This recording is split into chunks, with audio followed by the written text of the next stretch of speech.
오늘은 종료주일이고요. 고난주간이 시작되는 첫날입니다. 더불어서 오늘은 세 번째 거룩한 습관, 우리 세 번째 거룩한 습관 캠페인을 시작하려고 합니다. 필사 캠페인입니다. 필사가 뭔지 아시죠? 적는 겁니다. 그런데 부제를 한번 정해보았는데 필사 캠페인, 은혜를 기록하다입니다. 여러분, 이번 주간은 고난주간이라서 한 주 동안 우리는 고난주간 특별 새벽 기도회로 모이게 됩니다. 여러분, 이 고난주간 하면 여러분들은 가장 떠오르는 것이 무엇입니까? 가장 떠오르는 것. 예? 십자가. 이야, 집사님 대단하십니다. 제하고 마음이 통했습니다.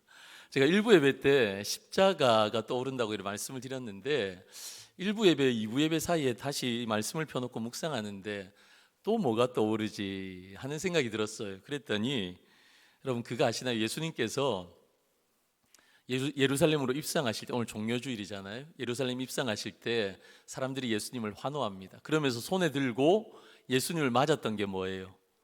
종려나무 가지입니다. 제가 작년에도 이거 불렀는데 한번 불러볼까요? 길 위에 종려나무 가지와, 여기까지만 할게요. 컨디션이 별로 안 좋네요.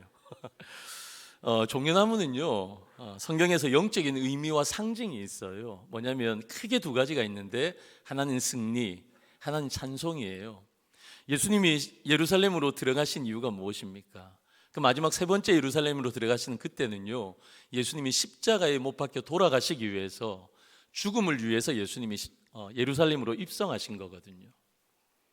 그러니까 얼마나 비참한 그런 상황이었습니까? 여러분, 그런데 그런 십자가의 죽음을 위해서 예루살렘에 입성하시는 예수님을 향해 사람들이 환호하면서 호산나라고 예수님께 외치면서 우리를 구원해 주십시오 하며 종려나무 가지를 흔들었다. 여러분, 이 종려나무 가지의 의미는요, 예수님께서 미리 승리하실 그 부활의 영광을 찬송하였다라는 거죠. 여러분, 그런 깊은 의미가 있는 것입니다. 여러분, 그래서 저는 오늘 종료주일이며 오늘 고난주간이 시작되어지는 이날, 여러분, 저는 이 종려나무 가지가 예수님의 미리 선포된 그 영광과 승리, 그것을 찬송하는 그 의미가 떠올랐습니다. 기념하면서, 주님의 고난주간을 기념하면서 기념할 만한 내용이다 생각이 들어집니다. 여러분, 오늘 본문도 마찬가지예요. 하나님은 요단강을 건너는 것, 이스라엘 백성들이 요단강을 건너는 것을 정말 기념하고 싶으셨나 봅니다. 여러분, 사람이나 상황을 기념한다는 것은 무엇인가 대단한 사건이든지 그 사람이 무언가 대단한 일을 했든지 의미가 있어야 기념하는 거예요. 근데 요단을 건넌 것이 기념할 만한 얼마나 대단한 사건인지, 여러분, 우리가 지금은 잘 모르지만 그 현장 속에 우리가 들어가 있다라면 그것이 얼마나 기념할 만한 일인지 알 수가 있습니다. 오늘 본문은 아니지만 한 장 앞으로 가서 여호수아 3장 15절에 이런 표현이 나와요. 이스라엘 백성들이 요단을 건너는 시기가 언제냐? 요단이 곡식 거두는 시기다라고 말씀하고 있습니다. 요단이 곡식 거두는 시기. 여러분, 이 요단이 곡식 거두는 시기가 언제냐면 우리나라로 따지면 한 3, 4월경 되는 때쯤이에요. 우리나라는 봄, 여름, 가을, 겨울 4계절로 이렇게 나누어지잖아요. 근데 중동 지방, 이 성경이 쓰여졌던 이 팔레스타인 지역은요, 두 가지의 계절로 나뉘어집니다. 비가 많이 오는 우기가 있고요, 그렇지 않은 건기가 있습니다. 근데 이 요단이 곡식 거두는 시기는 비가 제일 많이 내렸던 우기의 시절이었습니다. 게다가 이스라엘의 지도를 보시면요, 제일 위에 북쪽에 헐몬산이 있어요. 헐몬산에서 물이 이렇게 내려오면 그것이 갈릴리 바다로 흘러갑니다. 갈릴리 바다에서 요단강을 건너서 사해 바다로 가는 이 구조가 있어요. 그런데 이 요단이 곡식 거두는 시기 우기에는요, 헐몬산이 만년설이에요. 그러니까 산 정상에 늘 눈이 있다라는 거예요. 근데 그 눈이 녹아내리는 때였습니다. 그러니까 물이 이렇게 많이 내려오겠죠. 그리고 우기이다 보니까 갈릴리 호수가 가장 많이 불어나는 때였습니다. 그래서 갈릴리 호수가 그렇게 불어나니까 어떻게 요단강으로 물이 많이 흘러내리는 그런 시기였습니다. 그래서 평소에 요단강은요, 폭이 30cm 정도밖에 되어지지 않는 강이라고 볼 수도 없는 그런 곳이에요. 그런데 이 우기 때에는요, 무려 30cm 정도 되는 이 물이 1.6km로 폭이 넓어집니다. 대단해지는 거죠. 우리 한강 저리 가랍니다. 그리고 수심도 3, 4m 이상 깊어지고요. 물살이 얼마나 센지 저는 이건 잘 모르겠지만 책을 통해서 보니까 시속 16km 정도의 급류라고 그렇게 책이 표현하고 있더라고요. 제가 장황하게 이 곡식 거두는 시기가 어떤 시기냐, 왜 여러분들에게 이 설명을 드리냐면, 이 시기에는 요단강을 건넌다라는 것이 어려운 일 정도가 아니라 불가능한 일이라는 겁니다. 불가능한 일. 여러분 한번 생각해 보실래요? 해병대 정도 이렇게 되는 건장한 청년들이 이런 요단강을 건넌다, 그러면 뭐 될지 안 될지는 모르겠지만 한번 도전해 볼 수는 있다 생각이 들어지죠. 그런데 여러분, 이스라엘 백성들은 200만이었습니다. 이 200만은요 장정 남자만 200만이었고요 거기에 포함되어지지 않는 노약자분들, 어르신들, 그리고 여성들, 그리고 아이들, 그리고 사람이 아니라 가축들까지, 여러분 이 모든 이 대군이 이 요단강을 건너야 하는 상황.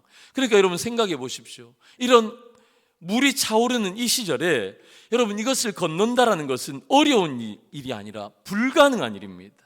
여러분 어려운 일은 힘쓰고 노력하고 하나 되어지면 할 수도 있는 일이 어려운 일이에요. 그런데 여러분 불가능한 일은요, 우리의 영역 바뀐 거예요. 요단을 건너는 것이 이렇게 불가능한 때였습니다. 여러분 그런데 여러분 기억하십시오. 여러분 그 최악의 상황, 이 불가능한 상황은 하나님이 일하시는 때인 줄로 믿습니다. 하나님이 일하시는 때는 우리가 보기에, 우리의 시선으로 보기에 가장 최악의 상황, 불가능한 상황이 하나님이 일하시는 때예요. 여러분 이런 상황 속에서 언약궤를 맨 제사장들이 흐르는 강물 속으로 용감하게 발을 들여놓습니다. 그랬더니 우리의 이성과 상식으로는 믿을 수 없는 놀라운 기적이 벌어집니다. 그 엄청난 요단 강물이요, 시속 16km로 1.6km의 폭에 3, 4m의 이 높이에 여러분 어마어마하게 무서운 물살을 가지고 있는 이 요단강이요, 순식간에 갈라져 버립니다. 그리고 거대한 벽을 세웁니다. 양쪽으로 물이 쌓여버린 겁니다. 사랑하는 성도 여러분, 아무리 범람하는 요단강물이라 하여도, 우리가 건너기에 불가능한 이 상황이라 할지라도 여러분 하나님 앞에서는 잠잠할 수밖에 없는 줄로 믿습니다. 상황이 얼마나 어려우냐가 문제가 아니라 누가 행하시는가. 하나님이 행하시면 이 불가능한 것도 아무것도 아니라는 거죠. 우리가 최악의 상황이라고 여기는 바로 그때 하나님은 역사하기 시작하시는 줄로 믿습니다. 그때야말로 그분의 능력이 나타나는 때이고, 그 하나님의 능력을 바라보는 우리의 믿음의 시선이 필요할 때라는 것입니다. 여러분 그래서 3장 마지막 절인 17절에 이렇게 말씀하십니다. 모든 이스라엘 백성들은 그 마른 땅을 건너갔다. 그리고 이어서 4장 1절 오늘 본문에 시작하는 이 말씀에서는 그 모든 백성이 요단을 건너기를 마침에, 여러분 하나님의 능력으로 모든 이스라엘 백성들이 요단강을 다 건너가게 됩니다. 그리고 오늘 말씀이 시작되어져요. 그런데 하나님께서는요, 이해할 수 없는 명령을 여호수아에게 말씀하십니다. 그 명령이 무엇이냐면 요단에 다시 들어가서 12개의 돌을 가지고 오라라는 말씀입니다. 우리 5절 말씀 우리 같이 한번 읽어볼까요? 시작. 그들에게 이르되 요단 가운데로 들어가 너희 하나님 여호와의 궤 앞으로 가서 이스라엘 자손들의 지파 수대로 각기 돌 한 개씩 가져다가 어깨에 매라. 아멘. 여러분 하나님께서 여호수아에게 말씀하십니다. 다 건너온 이스라엘 백성들 가운데 그 12지파에 한 사람씩을 택하라, 리더들을 택하라는 거예요. 그래서 그 선택된 12명은 하나님께서 다시 그들에게 요단강 한복판으로 들어가라, 그리고 거기에서 어깨에 맬 만한 꽤나 큰 돌 하나씩을 가지고 다시 나오라 말씀하십니다.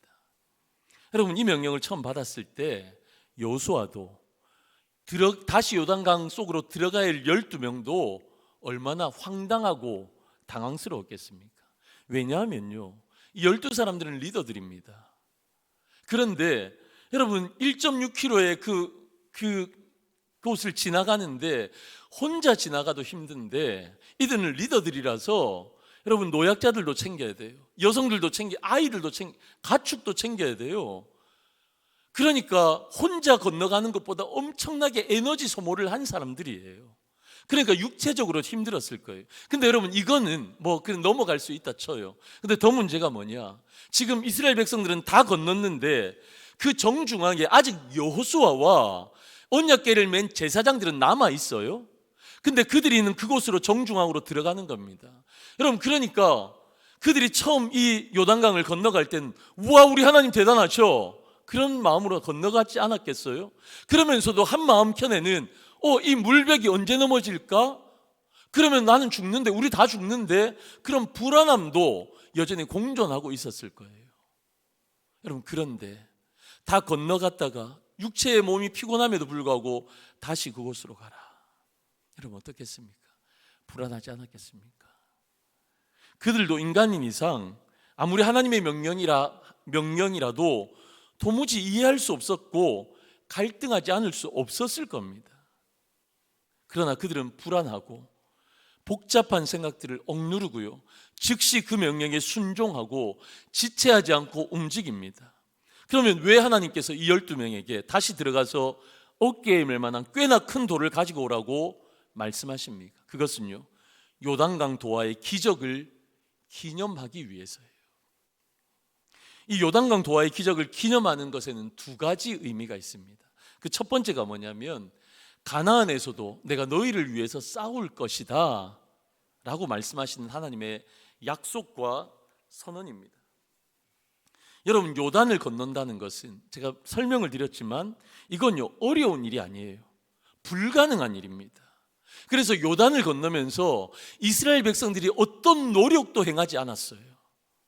물을 막지도 않았어요. 댐을 건설하지도 않았어요. 물을 퍼내지도 않았어요. 그들은 아무것도 한 거 없어요. 하나님의 능력으로 물이 갈라지고 물벽이 세워지니까 하나님께서 땅까지도 마른 땅으로 하나님께서 만들어 주시니까 건너간 것뿐이에요. 전적인 하나님의 능력으로 건너간 것입니다. 여러분, 이건 대단한 의미가 있어요. 40년 동안 뺑글뺑글 여러분, 광야에서 그들은 헤매었습니다. 그런데 그들이 마주하고 있는 저 땅, 하나님께서 약속하신 젖과 꿀이 흐르는 그 땅은요, 이 요단을 건너면 이제 시작되어지는 겁니다. 여러분, 하나님이 약속하신 첫 땅을 어떻게 밟게 되었느냐? 여러분, 그것은요, 그들의 노력이 아니라 하나님의 기적적인 하나님의 역사로 그들이 첫 발을 가나안 땅에 내딛게 된 것입니다.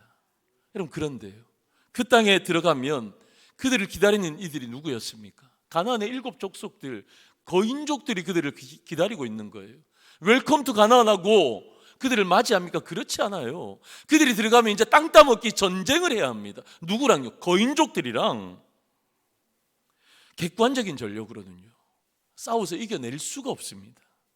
그런데 여러분, 요단을 기적으로, 하나님의 능력으로 이 요단을 건너서 첫 발을 내디디게 되었다라는 이 의미는 무엇이냐면, 너희들이 이제 가나안 땅에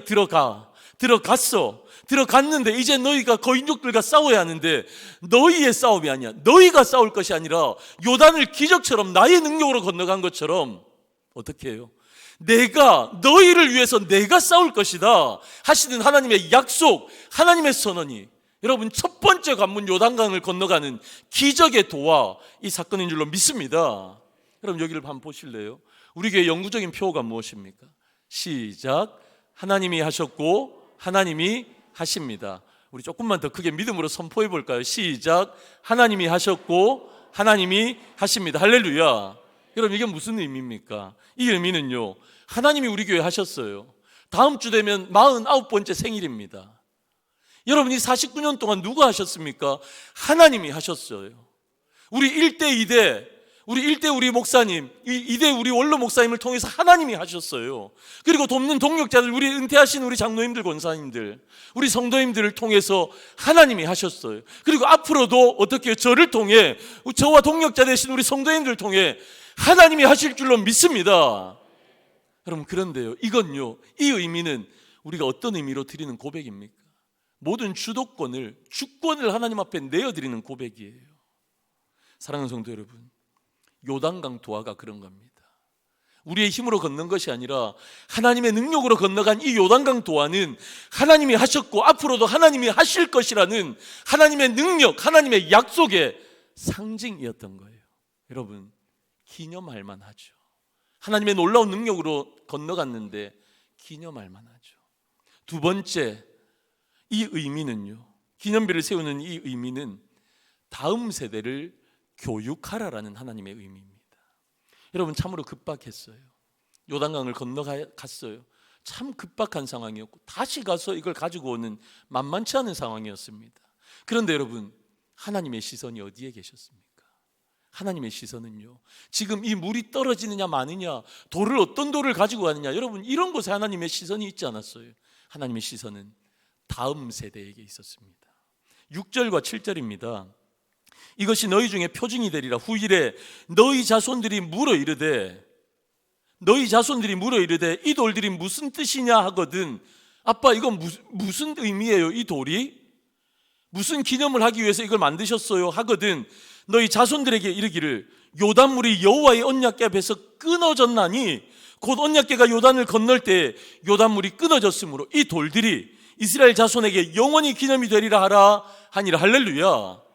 이 돌들을 통해서 하나님이 어떤 일들을 행하셨는지 그거 자녀들에게, 다음 세대에게 가르치라는 것입니다. 이 부분에 대해서 다시 해석해 주십니다. 20절에서 24절, 여호수아가 요단에서 가져온 그 12돌을 길갈에 세웁니다. 기념비를 세웁니다. 그리고 21절에 이스라엘 자손들에게 말하여 이르되 후일에 너희의 자손들이 그들의 아버지에게 묻기를 이 돌들은 무슨 뜻이니까 하거늘. 이 기념비를 세울 때 거기에 있었던 그 부모 세대들에게 말하는 겁니다. 이거 분명히 우리의 자녀들이 이 돌들은 무슨 뜻입니까? 물을 거야. 그러면 뭐라고 대답해야 하느냐? 22절에 너희는 너희 자손들에게 알게 하여 이르라. 분명히 이거 알게 해야 돼. 가르쳐야 돼. 교육해야 돼. 이스라엘이 마른 땅을 밟고 이 요단을 건넜음이라. 이 요단강, 이 곡식 거두는 식, 이걸 설명하는 거죠. 그래서 우리가 도저히 건널 수 없는 이 불가능한 상황에서 우리가 이걸 건넜어 알게 하라는 겁니다. 근데 무엇을 알게 하라? 23절에 너희의 하나님 여호와께서 누가 이 일을 행했느냐? 이 요단강 도하의 역사를 누가 하셨느냐? 하나님이 하셨다라는 것을 너희 자녀들에게 분명하게 가르치라. 그래서 24절입니다. 이는 땅의 모든 백성에게, 너희의 모든 자녀들에게 여호와의 손이 강하신 것을 알게 하며 하나님이 얼마나 위대하신지, 하나님이 얼마나 전능하신지, 이 상황을 뛰어넘으셔서 우리의 민족을 어떻게 인도하셨는지 너희 자손들에게 분명하게 가르치라. 알게 하라. 그래서 결국은 어떻게 살아가야 하느냐? 너희가 너희 하나님 여호와를 항상 뭐하라고요? 경외하게 하려 하심이라. 하나님이 어떤 분이신지, 하나님 역사 가운데 우리를 통해서 어떤 구원의 역사를 일으키셨는지, 그 하나님이 우리를 얼마나 사랑하시는지 하나님에 대해서 가르치고 나서, 그래서 결국에는 너희의 자녀들이 하나님을 경외함으로 살아가라. 그걸 가르치라는 것입니다. 사랑하는 성도 여러분, 우리는요 참 근시안적이에요. 근시안적이라서 우리가 위기의 순간을 맞으면 그렇습니다. 자꾸 여기에만 집중합니다. 지금 나에게 주어진 상황에만 집중합니다. 이 상황을 모면하기 위해서 노력합니다. 당장 잘 먹고 잘 살기 위해, 그리고 위기에서 벗어나는 것에만 급급해서 여러분, 우리는 멀리 보지를 못할 때가 많아요. 그런데 우리 하나님 그러지 않으세요. 우리 하나님 우리랑 너무 다르신 분이에요. 이 상황뿐만 아니라 하나님의 관심은요 더 중요한 것이 있었는데, 그것은요 다음 세대를 위한 신앙의 교육입니다. 여러분, 이거 4월 달에 우리 시작하려고 합니다. 그래서 오늘부터 우리 필사 은혜를 기록하다라는 새로운 캠페인을 시작합니다. 여러분, 필사 은혜를 기록하다. 기도하면서 이 마음이 들었습니다. 그리고 우리 교육자들과 나누었습니다. 그랬는데요, 기도하면서 제 안에 또 다른 문구가 하나 떠오르는 거예요. 그래서 얼른 받아 적었습니다. 그 내용이 뭐냐, 저기 밑에 있는 글입니다. 노트에 은혜를 쓰고 가슴에 다시 은혜를 씁니다. 여러분, 필사 캠페인은 이렇게 진행될 겁니다. 다음 PPT 한번 띄워주시겠어요? 말씀을 노트에 기록하는 겁니다. 먼저 말씀을 우리가 기록할 말씀은요, 마가복음이에요. 왜 마가복음을 선택했느냐? 두 가지 이유가 있어요. 첫 번째, 여러분, 마태, 마가, 누가, 요한복음, 이 복음서 중에 제일 짧은 복음서가 어디죠? 어디라고요? 누가복음이요? 마가복음. 그래서 마가복음을 선택했습니다. 너무 길면 힘들잖아요. 할렐루야. 배려라고 기억해 주십시오. 그래서 마가복음을 하나, 정말 그런 이유 때문에 하나 썼으니까 이걸 정했습니다. 또 그리고 하나는요, 마가복음은 16장밖에 안 되는 짧은 구절이에요. 그런데 그 16장 가운데서 7장이나 예수님의 십자가의 순환에 대해서, 그러니까 예수님의 마지막 일주일의 행적을 클로즈업해서 그 예수님의 일주일의 행적을 가장 자세하게, 짧지만 가장 자세하게 기록한 말씀이 마가복음이에요. 그러니까 여러분, 우리 4월에 뭐가 있습니까? 고난주간이 있어요.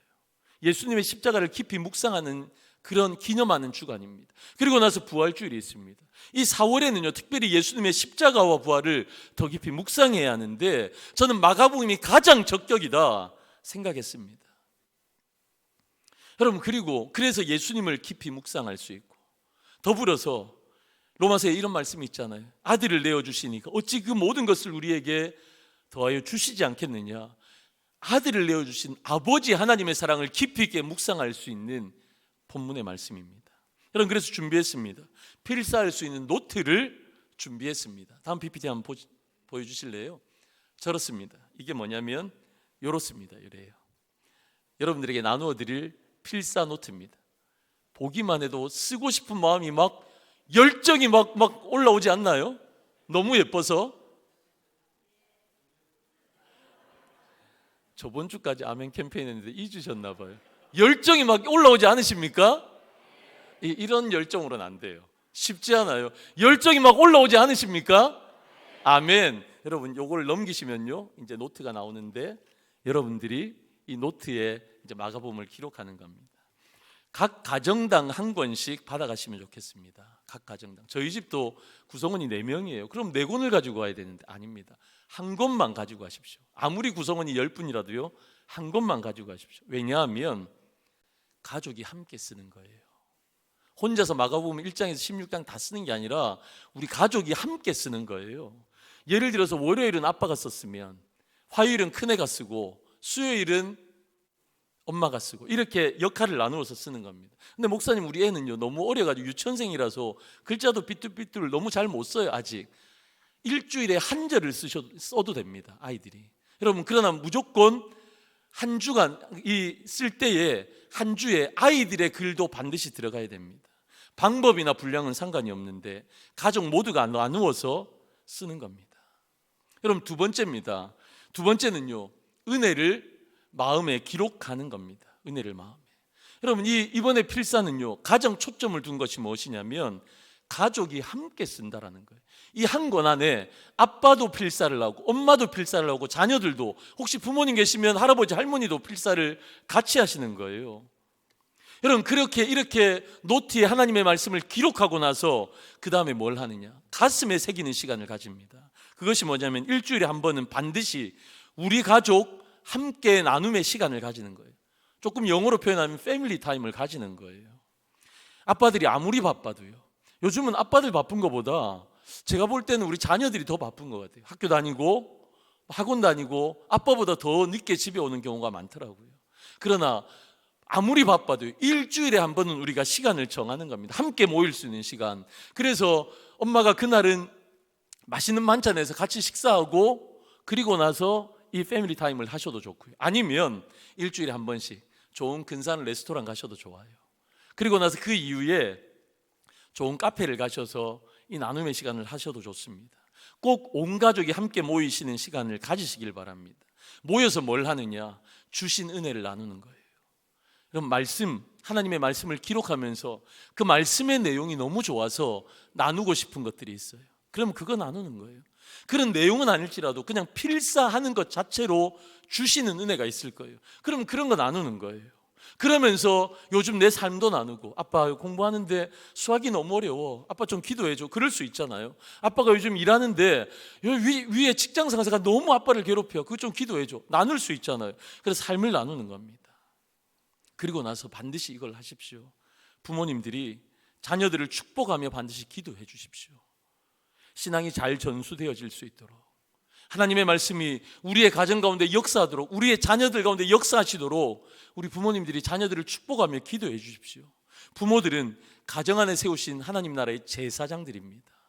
여러분, 제사장에게는 축복할 수 있는 권한이 있습니다. 가정의 제사장으로 부모가 자녀들을 마음껏 축복하는, 여러분 가족의 이 나눔의 시간을 통해서 이런 일들이 우리 매주마다 우리 온 성도들의 가정 가운데 충만하게 일어나기를 주님의 이름으로 간절히 축원합니다. 저는 이 필사 캠페인을 준비하면서 떠오르는 제 안에 추억과 감사가 있었습니다. 이 추억과 감사가 이 필사 캠페인을 시작하게 된 동력이기도 합니다. 제 아버지가 제 23살에 돌아가셨습니다. 아들로서는 못내 아쉬웠는데 아버지가 돌아가시면서 전 아버지를 통해서 참 많은 것을 깨닫고 경험했습니다. 제 아버지는 한 사람의 성도로서 하나님의 말씀을 참 사모하셨어요. 그래서 주일날 저희 아버지보다 한참 연배가 젊으신 담임 목사님이셨는데 늘 아버지 앞자리에서 목사님의 말씀을 노트를 필기를 하셨어요. 그래서 성경책에다가 늘 펜을 꽂고 그래서 늘 필기를 하셨어요. 그런데 아버지가 돌아가시고 나니까 그 필기한 노트가 꽤나 많이 있는 거예요.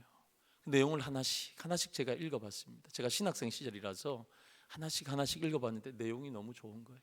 근데 그 내용을 뛰어넘어서 한 성도가 하나님의 말씀을 얼마나 사모하고 계셨던지, 그리고 그 말씀대로 살아가기를 저는 저희 아버지의 삶을 봤잖아요.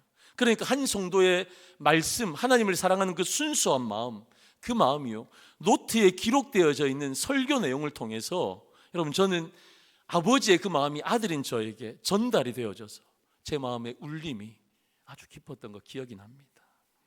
또 다른 하나는 저희 아버지가 장로님이셨어요. 오늘 우리 우정욱 장로님 대표해서 기도해 주셨는데 너무 좋죠. 우리 장로님들 기도가 저는 너무 좋습니다.